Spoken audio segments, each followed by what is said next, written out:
So next part ਹੈਗਾ ਵਿਸ਼ ਦਾ ਨਾਨਾ ਵੀਰੇ ਹੋਣ ਦਾ ਕਾਰਨ, ਨਾਨਾ ਵੀਰੇ। ਠੀਕ ਹੈ, ਹੁਣ ਜਿਸ ਤਰ੍ਹਾਂ ਤੁਸੀਂ ਦੇਖਿਆ ਆਕਾਸ਼ ਦਾ ਜਲ ਹੈ ਜਿਹੜਾ ਕੀ ਹੁੰਦਾ, ਜਿਸ ਜਗ੍ਹਾ ਜਾਂਦਾ ਹੈ, ਜਿਸ ਸਟੇਜ 'ਤੇ ਜਾਂਦਾ ਹੈਗਾ, ਜਿਸ ਚੀਜ਼ ਦੇ ਨਾਲ ਮਿਕਸਅਪ ਹੁੰਦਾ ਹੈਗਾ, ਉਸੇ ਤਰ੍ਹਾਂ ਦਾ ਹੀ ਰੂਪ ਗ੍ਰਹਿਣ ਕਰ ਲੈਂਦਾ ਹੈ। ਇੱਕ ਆਕਾਸ਼ ਦੇ ਜਲ ਬਾਰੇ ਕਹੀਏ ਤੇ ਵਿਸ਼ ਵੀ ਜਿਹੜਾ ਹੈਗਾ, ਵਿਸ਼ ਦੇ ਬਾਰੇ ਉਹਦੇ ਜਿਹੜੇ ਗੁਣਾਂ ਦੇ ਬਾਰੇ ਕਿਹਾ ਹੈਗਾ, ਕਿਸ ਤਰ੍ਹਾਂ ਦਾ ਉਹਦਾ ਵੀਰੇ ਹੈਗਾ, ਜਿਸ ਚੀਜ਼ ਵਿੱਚ ਐਡ ਕੀਤਾ ਜਾਏ ਉਸੇ ਦੇ ਗੁਣ ਧਾਰਨ ਕਰ ਲੈਂਦਾ ਹੈਗਾ। ਤਦੀ ਤਾਂ ਉਹ ਦਿੱਤਾ ਜਾ ਸਕਦਾ ਆਰਾਮ ਨਾਲ, ਤਦੀ ਤਾਂ ਉਹਦਾ ਪਤਾ ਨਹੀਂ ਚੱਲੇਗਾ।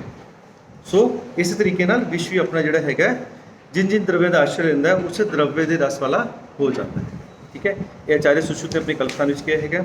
ਵਿਸ਼ ਦੀ ਯੋਨੀ ਬਾਰੇ ਆਪਾਂ ਡਿਸਕਸ ਕਰ ਚੁੱਕੇ ਹੈਗੇ ਹਾਂ, ਸਥਾਵਰ ਤੇ ਜੰਗਮ। ਦੋ ਤਰ੍ਹਾਂ ਦੀ ਯੋਨੀਆਂ ਹੁੰਦੀਆਂ, ਜਿਸ ਨੂੰ ਬ੍ਰਹਮਾ ਜੀ ਨੇ ਦੋ ਯੋਨੀਆਂ ਵਿੱਚ ਡਿਵਾਈਡ ਕੀਤਾ ਸੀ।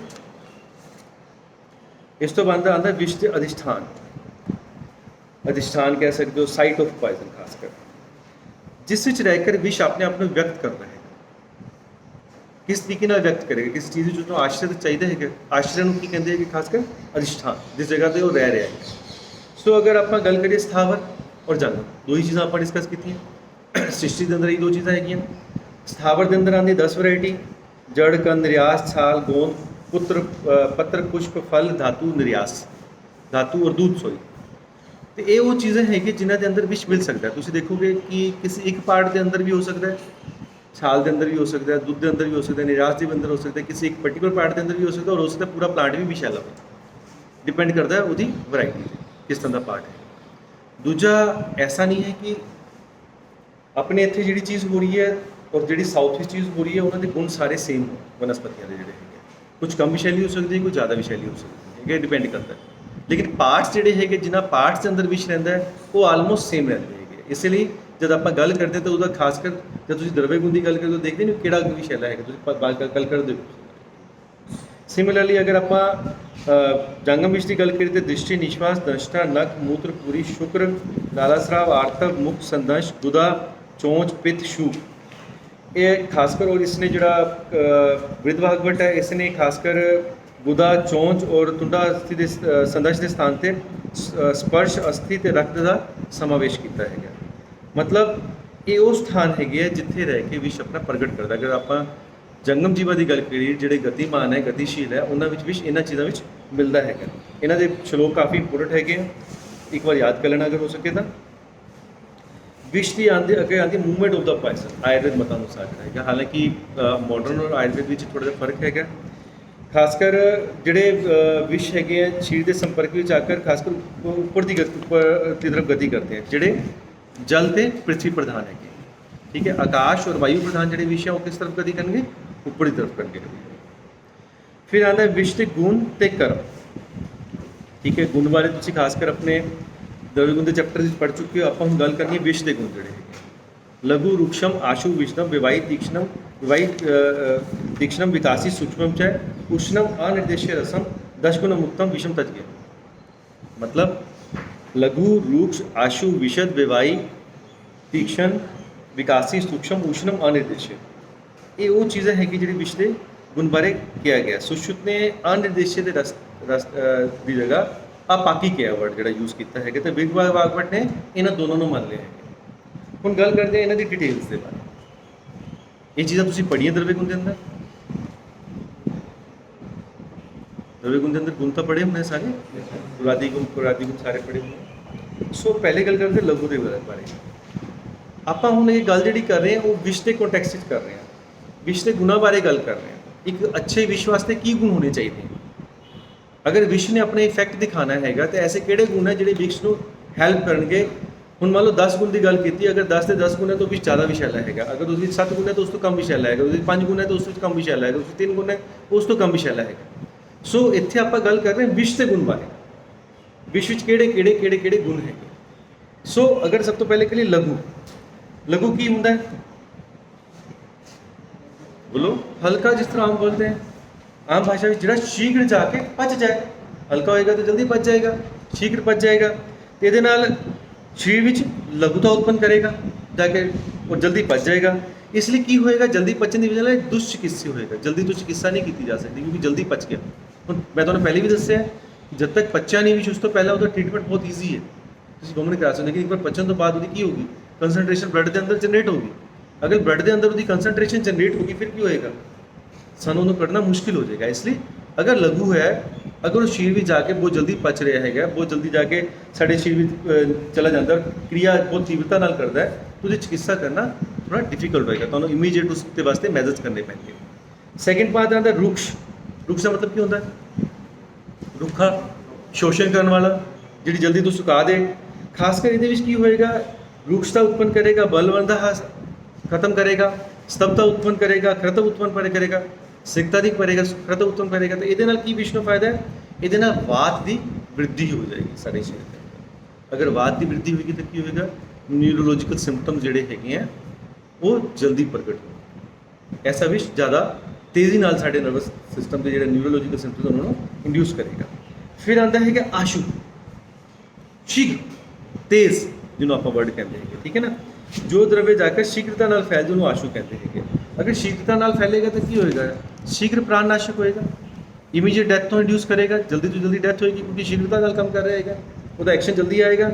ਵਿਸ਼ਦ, ਜੋ ਦੋਸ਼ ਧਾਤੂ ਮਲਾਂ ਵਿੱਚ ਸ਼ੁਚਤਾ ਪੈਦਾ ਕਰੇ, ਸਵੱਛਤਾ ਪੈਦਾ ਕਰੇ। ਅਗਰ ਦੋਸ਼ ਧਾਤੂ ਮਲ ਸਵੱਛ ਹੋਣਗੇ ਤਾਂ ਕੀ ਹੋਏਗਾ?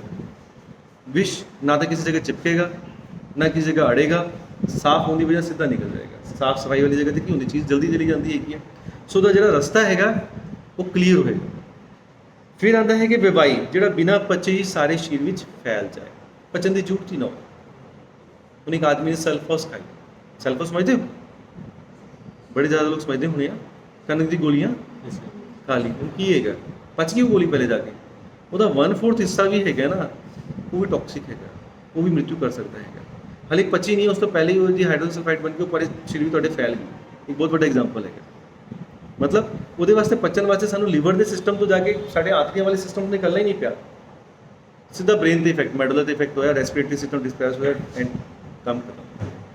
ਸੋ ਜਿੱਥੇ ਖਾਸ ਕਰ ਬਿਮਾਰੀ ਦੀ ਗੱਲ ਕਰੀਏ, ਜਿਹੜੇ ਫੈਲ ਜਾਣ ਬਿਨਾਂ ਪਚੇ ਸਾਰੇ ਸਰੀਰ ਵਿੱਚ ਫੈਲ ਜਾਣ, ਇਹਨਾਂ ਦਾ ਕੰਮ ਕੀ ਹੈ? ਇਹਦੇ ਵਿੱਚ ਵਿਸ਼ਨੂੰ ਕੀ ਫਾਇਦਾ ਹੈ ਕਿ ਬਹੁਤ ਜਲਦੀ ਫੈਲ ਜਾਂਦਾ ਹੈਗਾ, ਉਹਨੂੰ ਵੇਟ ਨਹੀਂ ਕਰਨੀ ਪੈਂਦੀ, ਜਲਦੀ ਤੋਂ ਜਲਦੀ ਪੂਰੇ ਸਰੀਰ ਵਿੱਚ ਫੈਲ ਕੇ ਆਪਣਾ ਅਸਰ ਕਰਨਾ ਸ਼ੁਰੂ ਕਰ ਦਿੰਦਾ ਹੈਗਾ। ਫਿਰ ਆਉਂਦਾ ਤੀਕਸ਼ਣ, ਜੋ ਦਰਵੇ ਸਰੀਰ ਵਿੱਚ ਜਾ ਕੇ ਸ਼ੀਘ्रता ਨਾਲ ਕੰਮ ਕਰੇ, ਔਰ ਇਹਦੇ ਨਾਲ ਕੀ ਕਰੇ? ਦਾਹ, ਪਾਕ, ਸਰਾਵ, ਲੇਖਨ ਕਾਰਜ ਕਰੇ। ਆਪਾਂ ਕਹਿੰਦੇ ਨਾ ਤੀਕਸ਼ਣ ਦਰਵੇ ਕਿਹੜੇ ਹੁੰਦੇ ਆ? ਜਿਹੜੇ ਦਾਹ ਕਰਨ, ਜਲਣ ਕਰਨ, ਪਾਕ ਕਰਨ, ਪਕਾ ਦੇਣ ਉਸਨੂੰ, ਸਰਾਵ ਕਰਨ, ਉਸ ਵਿੱਚ ਲਿਕੁਇਡ ਪਸ ਕੁਛ ਵੀ ਚੀਜ਼ ਦਾ ਡਿਸਚਾਰਜ ਕਰਾ ਦੇਣ ਜਿਹੜਾ ਹੈਗਾ, ਈਵਨ ਧਾਤੂ ਉੱਤਰ ਦਾ ਸਰਾਵ ਕਰਾ ਦੇਣ ਜਿਹੜਾ ਹੈਗਾ। ਸੋ ਇਹਦਾ ਕੰਮ ਕੀ ਹੈਗਾ? ਇਹਦੇ ਨਾਲ ਕੀ ਹੋਏਗਾ? ਜਦ ਇਸ ਤਰ੍ਹਾਂ ਦਾ ਕੰਮ ਹੋਏਗਾ, ਦਾਹ, ਪਾਕ, ਸਰਾਵ ਹੋਏਗਾ ਤਾਂ ਬੁੱਧੀ ਕੀ ਹੋ ਜਾਏਗੀ? ਮੋਹਗ੍ਰਸਤ ਹੋ ਜਾਏਗੀ, ਬੁੱਧੀ 'ਚ ਮੋਹ ਪੈਦਾ ਹੋਏਗਾ। ਮਰਮ ਜਿਹੜੇ ਹੈਗੇ, ਮਰਮ ਸਥਾਨ ਅਗਰ ਇਸ ਤਰੀਕੇ ਨਾਲ ਇਫੈਕਟਡ ਹੋਣਗੇ ਤਾਂ ਕੀ ਹੋ ਜਾਏਗਾ? ਮਰਮਾਂ ਦੀ ਵਜ੍ਹਾ ਨਾਲ ਕਾਫੀ ਹੱਦ ਤੱਕ ਜਿਹੜੀ ਦੁਸ਼ਟ ਕਿੱਸੇ ਹੋ ਜਾਏਗੀ, ਜਿਹਦੇ ਵਿੱਚ ਕਿੱਸਾ ਹੈਗੀ। ਫਿਰ ਆਉਂਦਾ ਵਿਕਾਸੀ, ਜਿਹੜੇ ਸਮਰਸ਼ ਪ੍ਰਿਆਪਤ ਹੋ ਕਰ ਉਹ ਜੋ ਧਾਤੂ ਤੱਕ ਸਾਰੇ ਸਰੀਰ ਨੂੰ ਸੁਕਾ ਦੇ, ਸਾਰੇ ਧਾਤੂਆਂ ਨੂੰ ਸੁਕਾ ਦੇਣ, ਉਹਨੂੰ ਉਹਦੇ ਨਾਲ ਸੰਧੀ ਬੰਧਨ ਨੂੰ ਸ਼ਿਥਿਲ ਕਰ ਦੇਣ, ਉਹਨੂੰ ਕਹਿੰਦੇ ਆਪਾਂ ਵਿਕਾਸੀ। ਇਹਦਾ ਕੀ ਇਹਦਾ ਫਾਇਦਾ ਹੈਗਾ? ਦੋਸ਼ ਧਾਤੂ ਜਿਹੜੇ ਹੈਗੇ ਖਾਸ ਕਰ ਮਲ, ਇਹਨਾਂ ਸਾਰੇ ਨਸ਼ਟ ਹੋ ਜਾਣਗੇ ਕਿਉਂਕਿ ਜਦ ਪੂਰੇ ਸਰੀਰ ਵਿੱਚ ਫੈਲ ਰਿਹਾ ਹੈਗਾ, ਸਾਰੇ ਸੰਧੀ ਬੰਧਨ ਨੂੰ ਸ਼ਿਥਿਲ ਕਰ ਰਿਹਾ ਹੈਗਾ, ਓਜ ਪ੍ਰਯੰਤ ਤੱਕ ਇਹਦਾ ਇਫੈਕਟ ਆ ਰਿਹਾ, ਤੇ ਦੋਸ਼ ਧਾਤੂ ਮਲ ਜਿਹੜੇ ਸਾਰ ਭਾਗ ਜਿਹੜੇ ਸਾਡੇ ਪੈਦਾ ਹੋ ਰਹੇ ਉਹਨਾਂ ਸਾਰਿਆਂ ਦਾ ਨੁਕਸਾਨ ਕਰੇਗਾ। ਫਿਰ ਆਉਂਦਾ ਹੈਗਾ ਸੂਖਸ਼ਮ। ਸੂਖਸ਼ਮ ਦਾ ਮਤਲਬ ਮਾਈਨਿਊਟ, ਮਾਈਕਰੋਸਕੋਪਿਕ। ਹੁਣ ਸੈਲ ਮੈਂਬਰ ਦੇ ਜਿਹੜੇ ਆਪਣੇ ਦਰਵਾਜ਼ੇ ਹੈਗੇ ਉਹ ਕੀ ਹੈਗੇ ਪਹੁੰਚਣ ਵਾਸਤੇ? ਜਿੰਨਾ ਮਹੀਨ ਹੋਏਗਾ, ਤੁਸੀਂ ਭਸਮਾਂ ਦੀ ਪ੍ਰੀਖਿਆ ਕਰਦੇ ਹੋ ਹੈ ਨਾ, ਉਹਦੇ 'ਚ ਇੱਕ ਗੁਣ ਹੈਗਾ ਸੂਖਸ਼ਮ। ਕਿਉਂ ਦਿੱਤਾ ਗਿਆ? ਸਾਡੇ ਦਰਵਿਆਂ ਦੇ ਬਾਰੇ ਵੀ ਕਿਉਂ ਬੋਲਿਆ ਗਿਆ ਜਾਂਦਾ ਹੈ? ਕਿਉਂਕਿ ਉਹ ਜਿਹੜਾ ਹੈਗਾ ਖਾਸ ਕਰ ਉਹਨਾਂ ਜਿਹੜੀ ਸੀਵ ਹੈਗੀ ਉਸ ਤੋਂ ਪਾਸ ਆਊਟ ਕਰ ਸਕੇ ਸੈਲ ਮੈਂਬਰ ਤੋਂ ਜਲਦੀ, ਜਿੰਨਾ ਸਾਈਜ਼ ਉਹਦਾ ਛੋਟਾ ਹੋਏਗਾ ਉਨੀ ਜਲਦੀ ਉਹ ਪਾਸ ਕਰ ਸਕੇਗਾ। ਸੋ ਸੂਖਸ਼ਮ ਇੱਕ ਗੁਣ ਹੈਗਾ ਉਹਦਾ ਹੈਗਾ। ਫਿਰ ਆਉਂਦਾ ਹੈਗਾ ਊਸ਼ਣ, ਪਾਚਕ, ਸਾਰਕ, ਦਾਹ, ਤ੍ਰਿਸ਼ਨਾ, ਸਵੇਦ ਜਨਕ। ਮਤਲਬ ਜਿਹੜਾ ਇਹਨਾਂ ਚੀਜ਼ਾਂ ਨੂੰ ਕਰੇ, ਜਿਹੜੀ ਊਸ਼ਣ, ਉਸਨੂੰ ਗਰਮ ਕਹਿ ਦਿੰਦੇ, ਆਮ ਭਾਸ਼ਾ ਵਿੱਚ ਗਰਮ ਤਾਸੀਰ ਹੈ ਨਾ। ਜਿਹੜਾ ਸਾਰਕ ਕਰੇ, ਪਾਚਨ ਕਰੇ, ਦਾਹ ਉਤਪੰਨ ਕਰੇ, ਤ੍ਰਿਸ਼ਾ ਉਤਪੰਨ ਕਰੇ, ਉਹ ਕਹਿੰਦੇ ਨਹੀਂ ਊਸ਼ਣ ਹੈਗਾ, ਗਰਮ ਹੈਗਾ, ਇਹਦੇ ਨਾਲ ਹੀ ਪਿਆਸ ਬਹੁਤ ਜ਼ਿਆਦਾ ਲੱਗ ਰਹੀ ਹੈਗੀ ਸਾਨੂੰ ਹੈ ਨਾ। ਇਹ ਰਕਤ ਦੇ ਨਾਲ ਪਿੱਤ ਨੂੰ ਪ੍ਰਕੋਪਿਤ ਕਰੇਗਾ। ਅਗਰ ਊਸ਼ਣ ਗੁਣ ਹੋਏਗਾ ਤਾਂ ਊਸ਼ਣ ਕਿਸ ਦਾ ਗੁਣ ਹੈ? ਪਿੱਤ ਦਾ ਗੁਣ ਹੈ, ਤੇ ਪਿੱਤ ਦਾ ਕੀ ਕਰੇਗਾ? ਪ੍ਰਕੋਪ ਕਰੇਗਾ, ਠੀਕ ਹੈ ਨਾ। ਫਿਰ ਆਉਂਦਾ ਹੈਗਾ ਅਨਿਰਦੇਸ਼ਯ ਰਸ, ਜਿਹਨੂੰ ਰਸ ਨੂੰ ਦੱਸੇ ਨਾ ਜਾ ਸਕੇ। ਹੁਣ ਵਿਸ਼, ਅਗਰ ਉਹਦੇ ਵਿਸ਼ ਦੇ ਗੁਣ ਤੁਸੀਂ ਰਸ ਨੂੰ ਨਹੀਂ ਟੇਸਟ ਕਰਕੇ ਦੱਸ ਸਕਦੇ, ਇਹਦਾ ਮਤਲਬ ਉਹਦਾ ਕੀ ਫਾਇਦਾ ਹੈਗਾ? ਕਿਸ ਚੀਜ਼ ਮਰਜ਼ੀ 'ਚ ਮਿਲਾ ਦਿਓ, ਜਿਸ ਚੀਜ਼ ਵਿੱਚ ਮਿਲਾਓਗੇ ਤੁਸੀਂ ਰਿਕੋਗਨਾਈਜ਼ ਹੀ ਨਹੀਂ ਕਰ ਪਾਓਗੇ। ਇਸ ਲਈ ਸਭ ਤੋਂ ਉੱਤਮ ਵਿਸ਼ ਕਿਹੜਾ ਹੁੰਦਾ? ਜਿਹੜਾ ਉਹ ਵਿਸ਼ ਕਿਸੇ ਚੀਜ਼ ਵਿੱਚ ਮਿਲਾਇਆ ਜਾਏ ਤਾਂ ਪਤਾ ਵੀ ਨਾ ਚੱਲੇ। ਸੋ ਅਨਿਰਦੇਸ਼ਯ ਰਸ, ਜਿਸ ਰਸ ਨੂੰ ਤੁਸੀਂ ਵਿਅਕਤ ਨਹੀਂ ਕਰ ਸਕਦੇ। ਅਪਾਕੀ, ਜਿਹੜਾ ਸਰੀਰ ਵਿੱਚ ਪਚੇ ਹੀ ਨਾ, ਇਹ ਗੁਣ ਅੱਗੇ ਦੱਸਿਆ ਗਿਆ। ਸੋ ਇਹ ਸਾਰੀ ਚੀਜ਼ਾਂ ਸੀ ਜਿਹੜੇ ਗੁਣਾਂ ਬਾਰੇ ਆਪਾਂ ਗੱਲ ਕੀਤੀ। ਹੁਣ ਗੱਲ ਕਰਦੇ ਕਿ ਜਿੰਨੇ ਗੁਣ ਜ਼ਿਆਦਾ ਹੋਣਗੇ, ਜਿੰਨੇ ਗੁਣ ਸਾਡੀ ਬੋਡੀ ਦੇ ਅੰਦਰ ਜ਼ਿਆਦਾ ਹੋਣਗੇ ਵਿਸ਼ ਦੇ ਅੰਦਰ ਜਾ ਕੇ, ਉਨਾ ਹੀ ਨੁਕਸਾਨ ਜ਼ਿਆਦਾ ਹੋਏਗਾ। ਜਿੰਨੇ ਗੁਣ ਕਮ ਹੋਣਗੇ ਉਨਾ ਹੀ ਨੁਕਸਾਨ ਕਮ ਹੋਏਗਾ। ਇੱਕ ਜਗ੍ਹਾ ਜਾ ਕੇ ਤੁਲਨਾ ਕੀਤੀ ਗਈ ਹੈ ਖਾਸ ਕਰ ਵਿਸ਼, ਮੱਦੇ ਤੇ ਓਜ ਦੀ। ਇੱਕ ਛੋਟਾ ਜਿਹਾ ਪਾਰਟ ਹੈ, ਇਹਦੇ ਵਾਸਤੇ ਮੈਂ ਬਹੁਤ ਜ਼ਿਆਦਾ ਟਾਈਮ ਨਹੀਂ ਲਗਾਵਾਂਗਾ। ਖਾਸ ਕਰ ਵਿਸ਼ ਦੇ ਗੁਣ ਕਿਹਦੇ ਨਾਲ ਮਿਲਦੇ ਆ? ਜ਼ਿਆਦਾਤਰ ਮੱਦੇ ਨਾਲ ਮਿਲਦੇ ਆ। ਸਾਰੇ ਗੁਣ ਮੱਦੇ ਨਾਲ ਮਿਲਦੇ। ਤੁਹਾਡੀ ਟੇਬਲ ਵਿੱਚ ਕੰਪੈਰੀਜ਼ਨ ਕੀਤਾ ਹੋਇਆ, ਸਿਰਫ ਅਨਿਰਦੇਸ਼ ਰਸ ਦੀ ਜਗ੍ਹਾ ਉੱਤੇ ਅਮਲ ਰਸ ਆ ਜਾਂਦਾ ਹੈ। ਔਰ ਓਜ ਦੇ ਗੁਣ ਜਿਹੜੇ ਹੈਗੇ ਬਿਲਕੁਲ ਆਪੋਜ਼ਿਟ ਹੈਗੇ ਸਾਰੇ। ਮਤਲਬ ਅਗਰ ਵਿਸ਼ ਦੀ ਗੱਲ ਕਰੀਏ ਔਰ ਮੱਦੇ ਦੀ ਗੱਲ ਕਰੀਏ, ਦੋਨਾਂ ਦੇ ਆਪੋਜ਼ਿਟ ਗੁਣ ਕਿਤੇ ਹੈਗੇ ਆ? ਓਜ ਦੇ। ਸਿਰਫ ਓਜ ਵਿੱਚ ਕੀ ਫਰਕ ਹੈ?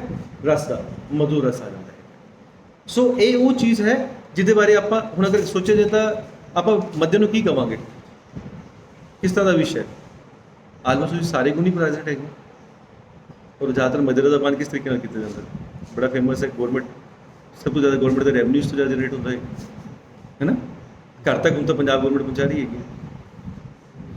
ਚਲੋ, ਬਾਕੀ ਸਭ ਤੋਂ ਜ਼ਿਆਦਾ ਬਲ ਹਾਨੀ ਕਿਹਦੇ ਨਾਲ ਹੋਏਗੀ? ਇਹਨਾਂ ਸਭ ਚੀਜ਼ਾਂ ਦਾ, ਜਿਸ ਵਿੱਚ ਸਭ ਤੋਂ ਜ਼ਿਆਦਾ ਵਿਸ਼ ਦੇ ਗੁਣ।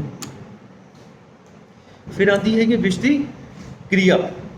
सब तो पहले रक्त ਨੂੰ ਪ੍ਰਭਾਵਿਤ ਕਰਦਾ ਹੈ। ਆਪਾਂ ਆਯੁਰਵੈਦਿਕ ਉਸ ਦੇ ਨਾਲ ਪੜ੍ਹਦੇ ਹਾਂ। ਸਭ ਤੋਂ ਪਹਿਲੇ ਰक्त ਨੂੰ ਪ੍ਰਭਾਵਿਤ ਕਰਦਾ ਹੈ, ਫਿਰ ਵਾਤ, ਪਿੱਤ, ਕਫ, ਫਿਰ ਆਸ਼ੇ, ਫਿਰ ਸਿਰ ਔਰ ਫਿਰ ਹਿਰਦੇ ਨੂੰ ਪ੍ਰਭਾਵਿਤ ਕਰਦਾ ਹੈ। ਇਹ ਇਹਦੇ ਲੇਕਿਨ ਮੈਂ ਤੁਹਾਨੂੰ ਲਾਸਟ ਵਿੱਚ ਵੀ ਦੱਸਿਆ ਸੀ ਕਿ ਸਭ ਤੋਂ ਪਹਿਲਾਂ ਆਪਾਂ ਨੂੰ ਕੀ ਕਰਨਾ ਹੁੰਦਾ? ਤ੍ਰਿਮਰਮ ਦੀ ਚਿਕਿਤਸਾ। ਸਭ ਤੋਂ ਪਹਿਲੇ ਆਪਣੇ ਮਰਮਾਂ ਨੂੰ ਬਚਾਉਣਾ ਹੈ। ਉਹਦੇ ਵਿੱਚ ਵੀ ਸਭ ਤੋਂ ਜ਼ਿਆਦਾ ਕਿਸ ਨੂੰ ਬਚਾਉਣਾ ਹੈ? ਹਾਰਟ ਨੂੰ ਬਚਾਉਣਾ ਹੈ, ਕਿਉਂਕਿ ਹਾਰਟ ਖਤਮ ਤਾਂ ਮੈਕਸਿਮਮ ਪਾਰਟ ਖਤਮ ਜਿਹੜਾ ਹੈਗਾ। ਸੋ ਜਦ ਆਪਾਂ ਗੱਲ ਕਰਦੇ ਕਿ ਰਕਤ ਨੂੰ ਦੂਸ਼ਿਤ ਕਰਦਾ ਤਾਂ ਕੀ ਹੁੰਦਾ? ਤੋੜਨਾ, ਮੋੜਨਾ, ਸੂਈਆਂ ਚੁਭਣਾ, ਚੁਨਚੁਨਾਹਟ, ਕੋਟ, ਚੱਕਤੇ, ਪਸੀਨਾ ਆਉਣਾ, ਜਮਾਈ, ਸ਼ੀਤਲ ਵਸਤੂ ਦੀ ਇੱਛਾ ਹੋਣਾ, ਇਹ ਸਭ ਲੱਛਣ ਪੈਦਾ ਹੁੰਦੇ। ਜਦ ਆਸ਼ੇ ਵੀ ਜਾਂਦਾ, ਵਾਤ ਆਸ਼ੇ ਵੀ ਜਾਂਦਾ, ਤਾਂ ਵਾਤ ਦੇ ਨਾਲ ਜੁੜੇ ਹੋਏ ਕਫ ਨੂੰ ਵੀ ਜਿਹੜਾ ਹੈਗਾ ਉਸ ਨੂੰ ਵੀ ਰੋਗਾਂ ਨੂੰ ਵੀ ਪ੍ਰਭਾਵਿਤ ਕਰਦਾ ਹੈਗਾ, ਉਹ ਵੀ ਪੈਦਾ ਕਰਦਾ ਹੈਗਾ। ਪਿੱਤ ਆਸ਼ੇ ਵੀ ਜਾਂਦਾ ਤਾਂ ਪਿੱਤ ਦੇ ਨਾਲ ਕਫ ਆਸ਼ੇ ਨੂੰ ਵੀ ਪ੍ਰਭਾਵਿਤ ਕਰਦਾ ਹੈ। ਕਫ ਆਸ਼ੇ ਵੀ ਜਾਂਦਾ ਤੇ ਕਫ ਦੇ ਨਾਲ ਪਿੱਤ ਆਸ਼ੇ ਨੂੰ ਪ੍ਰਭਾਵਿਤ ਕਰਦਾ ਹੈ। ਉਸ ਤੋਂ ਬਾਅਦ ਉੱਤਮ ਅੰਗ ਕਿਹੜਾ? ਸਰੀਰ, ਸਿਰ ਜਿਹੜਾ ਹੈਗਾ। ਅਗਰ ਸਿਰ ਦੇ ਅੰਦਰ ਜਾਏਗਾ ਤਾਂ ਕੀ ਹੋਏਗਾ? ਆँख, ਮੁੱਖ, ਓਂਠ, ਇਹਨਾਂ ਸਾਰੇ ਸ਼ੋਥ ਆ ਜਾਏਗਾ। ਅਕਸ਼ੀਕੋਟ ਇਸ ਤਰ੍ਹਾਂ ਹੋ ਜਾਏਗੇ, ਫੁੱਲ ਜਾਣਗੇ, ਜਿਸ ਤਰ੍ਹਾਂ ਫੈਲੇ ਹੋਏ ਨਜ਼ਰ ਆਣਗੇ ਜਿਹੜੇ ਹੈਗੇ। ਦੰਤ ਹਰਸ਼ ਉਤਪੰਨ ਹੋਏਗਾ, ਤਾਲੂ ਸੁੱਕ ਜਾਏਗਾ, ਮੂੰਹ ਸੁੱਕਣਾ ਸ਼ੁਰੂ ਹੋ ਜਾਏਗਾ। ਇੰद्रियां ਅਗਰ ब्रेन ਦੇ ਅੰਦਰ ਪਹੁੰਚ ਕੇ ਤਾਂ ब्रेन ਦਾ ਕੀ ਹੈਗਾ? ਸੈਰੀਬਰਮ ਦਾ ਸਭ ਤੋਂ ਮੇਨ ਪਾਰਟ ਕੀ ਹੈਗਾ? ਕੋਰਟੈਕਸ ਦਾ। ਸੈਂਸ ਆਰਗਨਸ ਨੂੰ ਕੰਟਰੋਲ ਕਰਨਾ। ਸੈਂਸ ਆਰਗਨਸ ਅਗਰ ਕੰਟਰੋਲ ਨਹੀਂ ਹੋਏਗਾ ਤਾਂ ਕੀ ਹੋਏਗਾ? ਇੰद्रियां विषमता पैदा हो जाएगी। जो विषय वस्तु ग्रहण करनी है उसको ग्रहण नहीं कर पाएंगे। और अंततः सारे शरीर में फैलता होया शिरा, धमनी, स्रोतस, वाहिनियां, इन सारे मार्गों को अवरुद्ध करता होया मृत्यु का कारण बनता है। ठीक है, ये तो एक सी आयुर्वेदिक व्याख्या करनी है। लेकिन ऐसा भी है मॉडर्न में जिस तरह का पॉइजन है उस तरह का वह एक्शन है। गैसेज है ब्रेन ते सीधा मेडुला में इफेक्ट कर रही है। जो गैस्ट्रोइंटेस्टाइनल रूट के थ्रू जा रहा है किस थ्रू कर रहा है? खासकर जो पूरा ट्रैक है वो इफेक्ट करता जा रहा है। ਜਿਹੜੇ ਵਿਸ਼ ਜ਼ਿਆਦਾਤਰ ਜਿਹੜੇ ਮੈਟਲਸ ਹੈਗੇ ਜਿਹੜੇ ਐਬਜ਼ੌਰਬ ਹੀ ਨਹੀਂ ਹੋ ਰਹੇ, ਕਿੱਥੇ ਡਿਸਟਰਬ ਕਰ ਰਹੇ? ਕਿਡਨੀ ਨੂੰ ਡਿਸਟਰਬ ਕਰ ਰਹੇ। ਤੇ ਅਲਟੀਮੇਟਲੀ ਅਗਰ ਤੁਸੀਂ ਦੇਖੋ ਕਿ ਐਂਡ ਆਰਗਨ ਦੀ ਜਿਹੜੀ ਡੈਮੇਜ ਹੈਗੀ ਉਹ ਕੀ ਹੈਗੀ ਹੈ? ਕਿਡਨੀ, ਹਾਰਟ ਤੇ ਬ੍ਰੇਨ।